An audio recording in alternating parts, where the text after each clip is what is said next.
हमारे साथ मंच पर उपस्थित हैं, वो भी हमारे बड़े अच्छे मित्र हैं, डॉक्टर विजय भारती जी, कुलपति हिंदी विश्वविद्यालय के, रचना शरण जी, जिनकी मधुर आवाज़ से अभी तक मैं मंत्रमुग्ध हो रही थी। मेरे सामने बैठे हैं मेरे बड़े दादा समान श्यामल भट्टाचार्य जी, विद्या भारती मैडम जी और तमाम पूरे देश भर से आए हुए लघु कथा लेखक, विशिष्ट साहित्यकार, और मैं जिन्हें देखना चाह रही थी, आशा करके आई थी मेरे प्रिय विद्यार्थी यहाँ होंगे। ये थोड़ी सी मुझे निराशा हुई। हो सकता है कि सर्दियों के जो है सुबह, वैसे इतनी ठंड तो है नहीं कि नहीं उठकर आ नहीं सकते, और मेला भी चल रहा है साथ में, लेकिन मैं हृदय से जो है अभिनंदन करना चाहूँगी और साधुवाद देना चाहूँगी रावल जी को, जिनके प्रयास से ये हो रहा है, गिरधर साहा जी को, जिनका उत्साह हमारे साथ है, हमारे जो अकादमी के और एक महत्वपूर्ण सदस्य विजय भारती जी है, और भी बाकी जो यहाँ हैं, मैं सबको साधुवाद कहना चाहूँगी, क्योंकि ये जो प्रयास है, मुझे लगता है ये पहली बार है कि राष्ट्रीय लघु कथा उत्सव का जो है हमारे हिंदी अकादमी, हिंदी साहित्य अकादमी के बैनर पर ये कार्यक्रम हो रहा है, और मुझे बहुत गर्व हो रहा है। तो इसके लिए बहुत बहुत अभिनंदन रावल पुष्प जी, क्योंकि मैं जानती हूँ कितनी कठिनाई के साथ एक कार्यक्रम का आयोजन हम कर सकते हैं, और पश्चिम बंग सरकार की भी मैं आभारी हूँ, और हिंदी अकादमी की भी, कि आपने मुझे भी इस लघु कथा के महायज्ञ में शामिल होने का अवसर दिया। लघु कथा, जैसा कि इससे पता चलता है कि इसका कलेवर छोटा है, और जो कहानी है, अभी जो देवेश जी बता रहे थे, बड़े सुंदर, बहुत विस्तार से उन्होंने बताया कि लघु कथा क्या है और किस तरह से जो है वो आई है। और सबसे पहले हिंदी के कथाकार माधवराव सप्रे जी ने जो एक टोकरी भर मिट्टी, ये शायद पहले लघु कथा के रूप में कुछ लोग इसे आख्यायित करते हैं, 1900 से 1901 के बीच में ये लिखी गई थी।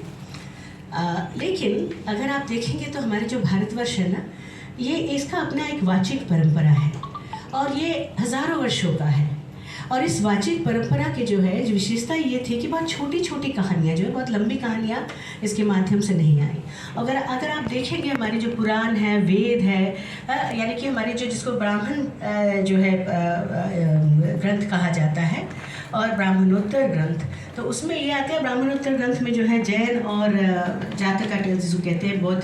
धर्म से जुड़ी हुई ये सारे साहित्य आते हैं। और शुरुआत में मैं जिसकी बात कर रही थी, वेद पुराण के साथ साथ जो है, मैं अपने महाभारत और रामायण की बात करना चाहूँगी। महाभारत को आप कह सकते हैं कि ये जो है लघु कथाओं का एक महाकोश है। इस एक ग्रंथ के भीतर हजारों कथाएं जो है सिमटी हुई हैं, अगर आप देखेंगे तो। साथ ही आप संहिताएं देखिए, एक मैत्राणी संहिता, उसमें छोटी छोटी चीज़ों पर, प्रकृति के जो उपादान है उस पर भी एक एक कहानी है। कौन सी नदी कैसे बनी, कौन सा पर्वत कैसे बना, कौन से अरण्य कैसे बने, हर एक के पीछे एक कहानी। जातियाँ कैसे बनी, मनुष्य के हर एक जो है आप देखेंगे कहानी। एक छोटे से उदाहरण मैं देती हूँ, मैत्राणी संहिता में रात और दिन की सृष्टि कैसे हुई। कहा जाता है, एक लघु कथा है, कहा जाता है कि यम जो है, यम की मृत्यु क्या, हालांकि मैं नहीं जानती कि यम की भी कभी मृत्यु होती है, लेकिन उसके बाद यमी जो है वो उसे भूल नहीं पा रही थी, और उस समय अपने ढर्रे पर चलता था, ये रात और दिन के जो है ये विभाजन नहीं हुआ था।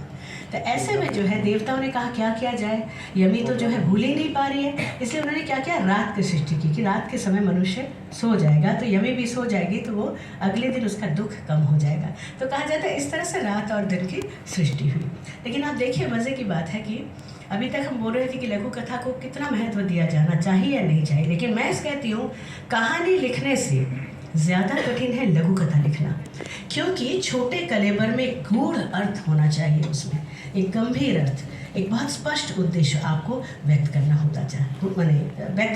है। जबकि कहानी में क्या है, उसका कलेवर बड़ा होता है, उसमें आप जो है एक विषय है, और उसमें कई पात्र है, संवाद है, फाइनली जो है आप उद्देश्य तक पहुंचते हैं। लेकिन लघु कथा में आपको बहुत जो है छोटे कलेवर में आपको एक बहुत महत्वपूर्ण संदेशा जो है आपके पाठकों तक पहुंचाना होता है। तो निस्संदेह ये एक चुनौतीपूर्ण काम है, और उसे आप इतने अच्छे तरह से करते हैं। और मैं तो अभी सुन रही थी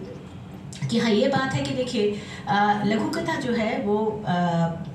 मतलब जो है वर्षों से, मुझे लगता है कि शायद आधुनिक काल से ही उसे हम लोग जो है इस तरह से संग्रह में ला रहे हैं। इससे पहले वो वाचिक परंपरा के माध्यम से जो है लोगों तक पहुंचता था, अब उसका संग्रह निकाल। और अभी तो जो है इस नए सदी में 21वीं सदी में तो हम देख रहे हैं कि जो पहले जो दशक है उसमें 400 से अधिक जो है लघु कथा संग्रह आ चुके हैं पूरे भारतवर्ष में। अब जो है मैं एक बात और कहना चाहूँगी, बहुत महत्वपूर्ण है, जैसा कि देवेश जी ने भी कहा कि देखिए इस बैनर में लिखा है राष्ट्रीय लघु कथा उत्सव, यहाँ हिंदी लघु कथा उत्सव की बात उन्होंने नहीं की। तो ये एक सच में ही मैं कहूँगी कि एक बहुत महान संदेश जो है आप दे रहे हैं कि देश भर से जो है अलग अलग भारतीय भाषाओं में जो है लघु कथाओं की क्या परंपरा है, कैसे लिखी जा रही है, अब उसके क्या ट्रेंड है नए, इस पर निस्संदेह रूप से जो आज और कल जो है